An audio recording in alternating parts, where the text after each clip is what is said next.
मसीह के अज़ीम जलाली और बाबरकत नाम में आप सबको सलाम। हम खुदावंद का शुक्र अदा करते हैं और उसके नाम को मुबारक कहते हैं क्योंकि वो भला है और उसकी शफ़क़त अबदी है। आज हम खुदावंद के मुक़द्दस कलाम में से यूहन्ना रसूल की इंजील उसका 19वां बाब 25वीं आयत से 27वीं आयत तक पढ़ेंगे। और यीशु की सलीब के पास उसकी माँ और उसकी माँ की बहन मरियम क्लोपास की बीवी और मरियम मगदलीनी खड़ी थीं। यीशु ने अपनी माँ और उस शागिर्द को जिससे मोहब्बत रखता था पास खड़े देखकर माँ से कहा कि ए औरत, देख तेरा बेटा ये है। फिर शागिर्द से कहा, देख तेरी माँ ये है। और उसी वक्त वो शागिर्द उसे अपने घर ले गया। आमीन। आज हम खुदावन के मुकद्दस कलाम में से 7 सलीबी कलमात में से जो तीसरा कलमा है, जिसको मोहब्बत का कलमा कहा जाता है, और ये ख़ानदानी जो ज़िम्मेदारी है, ख़ानदानी जो रिश्ते हैं, उनको निभाने का कलमा भी कहा जाता है।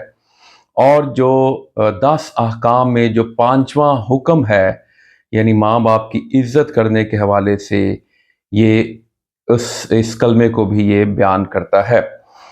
इस कलमे में हम देखते हैं खुदावन सलीब पर लटका हुआ है, कर्ब की हालत में है, और इसके बावजूद भी वो अपनी माँ की फिक्र करता हुआ दिखाई देता है।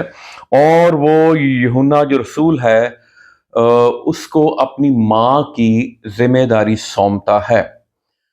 खुदावंद यीशु मसीह अपने बहन भाइयों में से बड़ा था, और यहाँ पर वो बड़ा बेटा होने का सबूत दे रहा है। हैरत की बात यह है कि मुकद्दसा मरियम मसलूबियत के वक्त सलीब के पास मौजूद हैं। हमें मुकद्दस यूसुफ दिखाई नहीं देता जो मुकद्दसा मरियम का शौहर है, और खुदावन यीशु मसीह के जो दूसरे भाई थे और बहनें जो थी वो सलीब के पास इस कर्ब और दुख की हालत में वो दिखाई नहीं देते। स्कॉलर्स ये कहते हैं यूसुफ इसलिए दिखाई नहीं दे रहा, और मुकद्दसा मरियम की जो जिम्मेदारी है वो मुकद्दस जो यूहन्ना है मोहब्बत का रसूल उसे सौंपी गई। इसकी वजह ये थी कि मुकद्दस यूसुफ जो थे वो उनकी डेथ हो चुकी थी, इसलिए अब मुकद्दसा मरियम जो है वो एक बेवा के तौर पर हमें दिखाई देती हैं। और वो फिर जो बड़ा बेटा यीशु मसीह है, वो जिम्मेदारी जो उसका जो जिससे यीशु मसीह बहुत प्यार करता था, और यूहन्ना रसूल के बारे में लिखा है कि वो यीशु की छाती का सहारा लेता था और वहाँ पे वो अपना जो सर रखता था। सो वो यीशु मसीह के बहुत करीब था और यीशु उससे मोहब्बत करता था। भाई इसलिए नजर नहीं आ रहे थे। यूहन्ना की इंजील 7वें बाब की 5वीं आयत में लिखा है, क्योंकि उसके भाई उस पर ईमान नहीं लाए थे। सो इसलिए वो सलीब के पास नजर नहीं आ रहे। आखिरी लम्हात में चंद औरतें मौजूद हैं और एक शागिर्द मौजूद है। याद रखिए, खुदावन जिम्मेदारी उन्हें ही सौंपते हैं जो सलीब के पास होते हैं, जो मसीह मसलूब के पास होते हैं, जो यीशु मसीह की हुजूरी में होते हैं, जो आखिरी दम तक यीशु मसीह के वफादार रहते हैं और यीशु मसीह के हुक्म का इंतज़ार करते हैं कि यीशु मसीह उनकी ज़िंदगी से क्या चाहता है। यूहन्ना रसूल यहाँ पर मौजूद हैं और वो यीशु मसीह के पास खड़ा हुआ इस दुख, इस कर्ब की हालत में, और खुदावंद यीशु मसीह माँ की जिम्मेदारी यूहन्ना रसूल को सौंपते हैं। और भाइयों को इसलिए नहीं दी गई क्योंकि वो मौजूद नहीं थे। ये खुदावंद यीशु मसीह का यूहन्ना रसूल पर ट्रस्ट था, एतमाद था, भरोसा था। सो ईमानदारों के जो ताल्लुकात हैं वो ख़ानदानी जो इंसानी रिश्ते हैं उनसे ज़्यादा मजबूत होते हैं।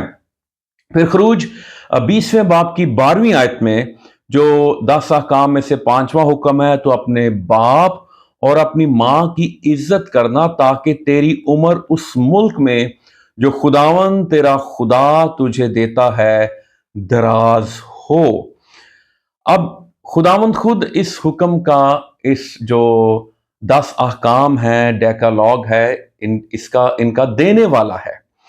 اور مزے کی بات یہ ہے جو خداوند خود اس حکم کا دینے والا ہے، اگر وہ خود اس حکم کو پورا نہ کرتا تو اس کے قول و فعل میں تضاد ہوتا، لیکن وہ صرف پریچ ہی نہیں کرتا تھا یا وہ حکم ہی نہیں دیتا تھا، وہ خود بھی اس تیسرے کلمے میں اس حکم کو پورا کرتا ہوا دکھائی دیتا ہے۔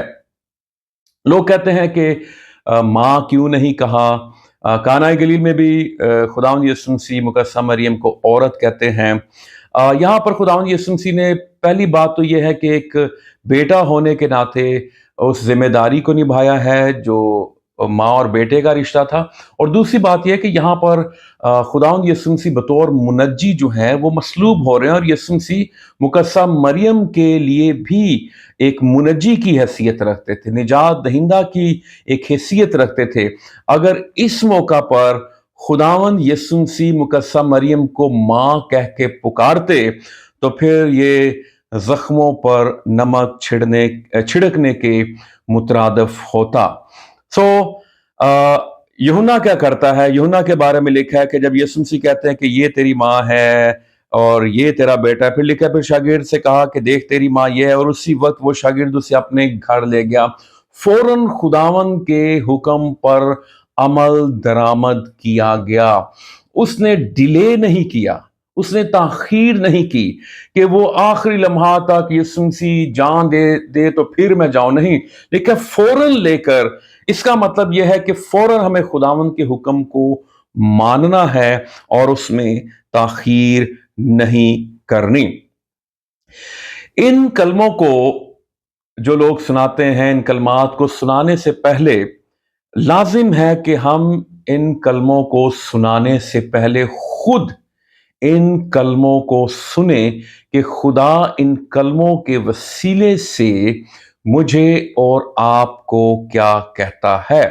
اگر ہم اپنے باپ یا اپنی ماں کی عزت نہیں کر رہے، اگر ہم انہیں رسپیکٹ نہیں دیتے، ان کی فرما برداری نہیں کر رہے، ان کی تابع فرمانی نہیں کر رہے، ان کے حکموں کو نہیں مان رہے، تو پھر میں سمجھتا ہوں کہ ہمیں یہ کلمہ بھی نہیں سنانا چاہیے۔ کچھ لوگ خداوند کے اس حکم کو نہیں مانتے، ماں باپ کی فرما برداری نہیں کرتے، لیکن وہ گڈ فرائیڈے پہ اس کلمے کو بیان کرتے ہیں، کلمے کو سناتے ہیں۔